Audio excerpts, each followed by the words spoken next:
uplift women. So in your point of view, how important would you say it is to get young men to really focus on empowering women in sports and even in society? It's hugely important, so thanks for having this conversation.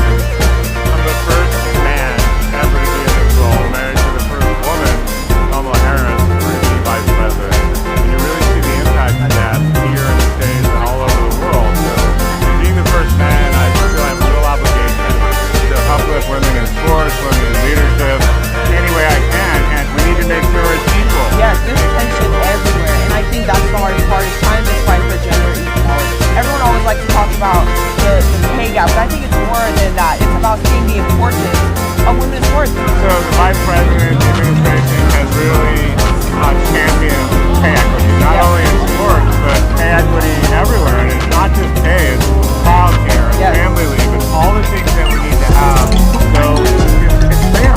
Everyone can compete, not only in sports, but compete professionally. I agree. I know we were talking about sports, and sports is super important, but I also want to talk about this next upcoming election. What are the stakes there? How important are these stakes coming up? Look at all the things that most people care about. Reproductive freedom, freedom to make decisions about their own body, gun violence, climate change, all the things that are so important. All that is at stake in this election. It's a very binary choice. We have the Biden-Harris administration that is fighting for people, fighting for democracy, rule of law, our Constitution, and we have folks on the other side that are trying to take away rights, doing things that are hurting people, and talking about things like being dictators and authoritarians. It's not American, it's not okay. That's why everything's at stake in this election. I think it's just super important for everyone to know that your voice matters and your vote matters. If you don't vote, you have no choice. Yep.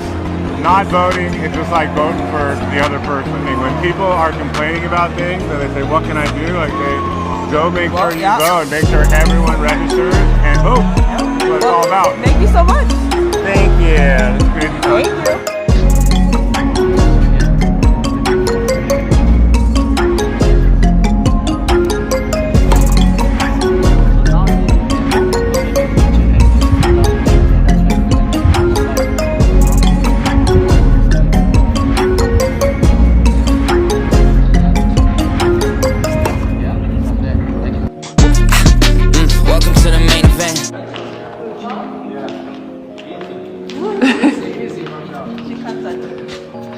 Я нет?